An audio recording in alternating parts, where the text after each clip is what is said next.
What up? What up? Joaquin, it's been a busy year for you. I know you've always believed that you would end up in spots like this eventually, but if I told you the beginning of the year you'd have 4 fights and then you'd headline the final show of 2024, would you believe me? Yeah, not only would I believe you, but that's what I would tell you. That's what we planning on doing. So beforehand, when I made that move to 170 this calendar year, not this calendar year, but going into this calendar year and fighting Vicente Luque, I knew that I wanted to be the most active fighter in the welterweight division, and I wanted to get 4 in this year. Yep. You've been able to show that this sport and even sort of like the perception of athletes in MMA, it can change so quickly because you have that big win and then you called out Conor McGregor and people didn't really love that. But then you fight Wonder Boy and you approached it a little bit differently. You have a tough fight, you finish him, and then you had a great post-fight interview.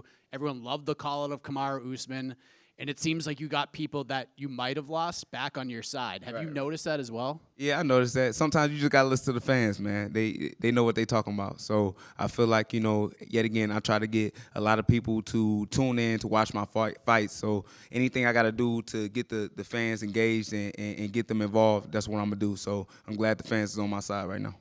What was your reaction when you found out that Ian Machado Gary was out and that Colby Covington was stepping in?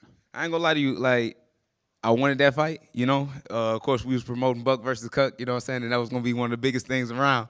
But, at the end of the day, I feel like, me and Kobe, I think that's a big fight too. Somebody that has won, the interim title, person that's fought for the title 3 times, even though he lost, he got a big name. He has a big persona. He got, big connections, of course, like with the president. I don't even know if the president's going to be there, but if somebody like that is watching my fight, that's going to be a big deal, It's historic. So with that being said, I feel like the Kobe fight is way bigger than the Ian Gary fight. I saw a clip on social media earlier today of Colby saying he didn't even know who you were and that you were irrelevant and that you beat a couple Why you lying, Colby? Why you lying? So that's the funniest thing. We'd already met each other before, and this would be our, I think, 3rd time meeting each other again if we get to face off. But, I didn't already met this guy, and I feel like the dude that he portrays is obviously a character, and everybody knows it. You know what I mean? Like, it's not a secret. Like, everybody knows, like, he's trying to do, like, the WWE persona, and I feel like it got him very far and got him exactly where he needs to be. But now it's kind of, it's getting old, and it has no value anymore. So I feel like right now is a great opportunity to kind of use this fight to kind of push my name and push my brand. And then last thing for me, a win on Saturday puts you in a pretty interesting spot because we just saw Ian fight Shavkat, and it was a close competitive fight. But but it was boring though, Not a fan of it. Yeah, not at all. Because yet again, you got 2 undefeated guys. You got one that's a finisher and one that's a sniper. And I was expecting one of these guys to go out there and give it their all and kind of really, not just remain undefeated, but take somebody's O for real, and that's by, a good finish. And especially when you got that title on the line and you know that you could be next or, you are going to be next to fight for that title. Like, you got to go out there and perform like that, and neither one of them did. Yep. Joaquin, do you think this almost worked out for the best, right? Because let's say you fought Ian and then you beat him. There's a chance you never get to fight the guys like Colby Covington who have sort of been at the top but maybe not there anymore, right? But now is the perfect opportunity for you to beat someone with a name, take that name and go on forward with it. Do you think this is like the sort of worked out better for you in a way? Yet again, like when I answered before, I think Colby Covington is a bigger fight than Ian Gary, yeah. How do you rate his skills, though? Obviously, personality and name-wise, we know he's a big deal. But his last fight against Leon, a lot of people weren't sort of impressed with his outing that night. What do you think of his skills, and where is he at currently in his own career? Right. Well, that's up to him. We can all judge off the last performance. He wasn't that good. I feel like the best performance that I've seen from Colby Covington was against either RDA or Jorge Masvidal. Like, that was one of his prime conditions where he was just pushing the pace and just showing his dominant style. But yet again, he said he took another year off to kind of get back to that person that he was. So I'm expecting the best version of Colby, but I feel like even the best version is no match for me. You talked about how you've met him before and you sort of come up watching Colby and doing his shtick and everything like that. So in a way, is it almost like because you know the shtick and everything, there's nothing he can really say that can rattle you, right? He said what he said to Leon, which obviously got Leon fucking pissed off. But is there anything he can really say that can get under your skin because you know what you're dealing with here? I mean, I'm not saying it's nothing that he can say. If he do his homework, like, he can bring up some things, right?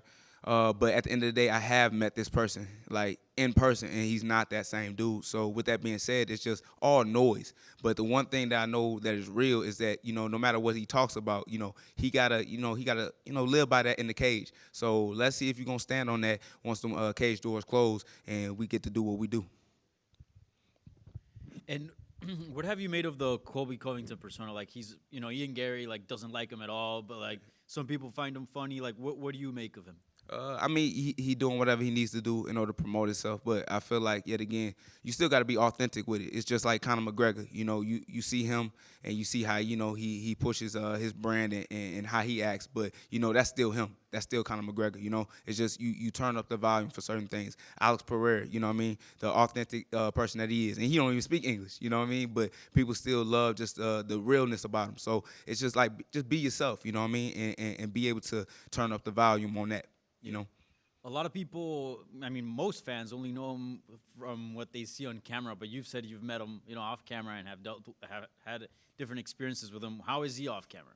A regular dude, bro. Like, that's the funniest thing. So when I trained out in Miami with MMA Masters, this was right before he had to fight with Kamaru Usman, But before I met him, I knew that he trained down there. I didn't know what to expect, you know what I mean? Because, yet again, I only known him from all the stuff that he does on camera. But when I seen him, just a chill dude, just like, what's up, man? I'm like, how you doing, bro? And, just a basic guy. And, eventually I was like, hey, man, I can help you out with this Kamaru Usman fight. You know what I mean? We should probably get some rounds in, get some training in. Oh, man, I would love that, man. That'd be cool. And the funny thing about it, it just never happened. You know what I mean? Because he just didn't want to work. And the thing about Colby Covington, like, he kind of runs his own career, you know what I mean? And he likes to work comfortable.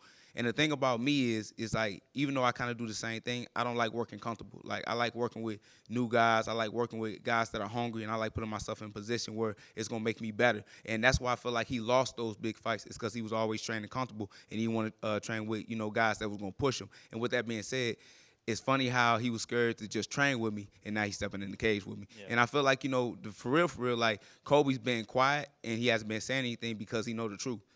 Like, I think he's really nervous to step in that cage with me later on.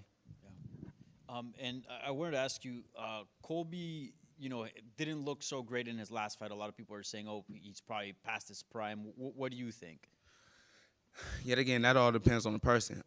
Even if he was in his prime, I feel like it's just like it's no match for me. Like, even if he's in the best shape of his life and, he goes out there and be the best Kobe, I feel like the type of style that I bring is just he going to be running into a brick wall. Yeah. And after his loss to Leon Edwards, he was calling for a rematch. He was calling for Stephen Wonderboy Thompson. It seemed like he wanted all kinds of things except fight like the young. Right. He want to fight 145ers, man. He want to fight Patty Pimblett, Dustin Poirier, Charles Oliveira, guys that's not, welterweight fighters and stuff like that. So I feel like, in my opinion, this might be his last fight on his contract. I'm just assuming that, if you want to fight and it's going to be your last one, you want to, go off on top, right? And I really feel like, with that being said, he had no choice but to take this fight because it's his last one. So I was going to ask you, like, are you surprised that he took it? Because a lot of people, when they saw Colby Covington names pop up, be like, short notice, Joaquin Buckley, like, seriously? I really feel like he had no choice, It's either fight or leave, retire, you know what I mean? So it is what it is. Yeah. Lastly, Shafkat Bilal, who do you think wins out? I'm going with Bilal on this one. And funny enough, not only am I going with Bilal, I think Bilal could get a finish in this one, via submission. Joaquin, I just want to go back to kind of one of the original questions. What were you specifically not impressed with Ian Gary in the Shavkat fight? I mean, yet again, they didn't let it go. Like these are the type of guys that had the ability to finish one another, and they pretty much chose not to, right? You see Ian Gary, damn near trapping himself in I think he had like a body triangle on Shavkat. You can't do anything in that position. You got to, buckle. You got to move to a hip. You got to get to your feet and get the fight where it belongs. With Shavkat, you know that he's a finisher, right? But it looks like he was trying to grapple the whole time and just clinch up against the cage. So neither one of the guys kind of let it go. And I feel like, it kind of disappointed the fans because they really wanted to see something special that night. And then going back to, like, the fans' opinion of fighters, like, how much do you really have to take that into account, right? Because you saw kind of two things that night. Like, people kind of switched on Brian Battle. You know, he went out in France. He had that thing on the microphone. Everybody loved him. And then he missed weight, and he arguably gets a split decision against Randy Brown. Everybody doesn't like Brian Battle right now. And then with Ian Gary, the fans were like, Right, it switch up. yeah, you know? it switched up on I mean, for real, you know, you shouldn't worry about the switch up. But with Brian Battles, it's kind of stupid because I think people could have still been on this side. You know, I don't know why you know, flicking off, you know, in Vegas. You did miss weight, you know. Like, as a professional, you know, and this ain't the first time he missed weight either, right? I remember back in the day that we was going to try to set something up for Boston. And I told him, one thing I need you to do is just make the weight. Because at the end of the day, that's what it takes, you know, in order to step into the cage with somebody that also put that same work ethic in with you. You know, y'all both made the same sacrifices, so y'all both get the reward where we get to fight one another. You know, I feel like you shouldn't be able to step in that cage if you're not able to make weight. But with that being said, it's just like, bro, you know, take your L with the fans, you know, just because they booed you and stuff like that. And plus, it wasn't like a crazy performance from Battles anyway, you know. That was the first time I seen my man turn into a wrestler. So it's just like, at the end of the day, it's just like, you know, listen to the fans, you know, and when you listen to the fans, bro, you know, they'll turn around and, yeah, they got your back. And then you got a chance to tie a buddy of yours, Charles Johnson with 4 wins. Yeah, exactly, man. Did you see Pantoja in the post fight? They brought up Charles Johnson, and he kind of went, "Who?" I don't know if he. Oh no, I missed that. So they asked him about Charles Johnson, and he said, "Who?" I think he was pretending to not know him. Right. But yeah, I don't know that, but you know, at the end of the day, I feel like, you know, the UFC already tried to find somebody outside the organization, so now it's time to find somebody that's in the organization. And obviously, they had a couple people, you know, that failed, you know, that could have fought Pantoja, but ended up losing to, you know, two big names, like, you know, Tosuro and what's the name, Amir Abazi. You know, they both had their opportunities, but they both lost. So I feel like now you got to go searching within the, you know, rankings and just pull up a guy and give him a shot. And Charles Johnson should be that guy. Just a quick one here. This is obviously a big fight in the division. So we know that Shafkat's next for Bilal, but do you feel like you went here and your next fight is the one? Man, I feel like I'm leapfrogging over Shafkat. You know, yeah. And I feel like he injury prone too. Like, I feel like he always getting injured. Some always wrong with him. So he might not even show up to the fight, and it might just be me and Bilal next year. You know, but yet again, the performance got to speak first. You know, yet again, I can't just go out there and just get my hand raised by, you know, a split decision. Then I don't want it. But if I go out there and do what I know I can do, you know what I'm saying, get a good knockout of the year, yeah, bro, I'm taking my belt. Yeah, so what does that look like? Like putting him away, devastating fashion, and getting on the mic? That's all I know. Yep, and then plus getting on that mic, man, and talking my shit. Yep. Nice. Good luck. Thank you. Appreciate y'all.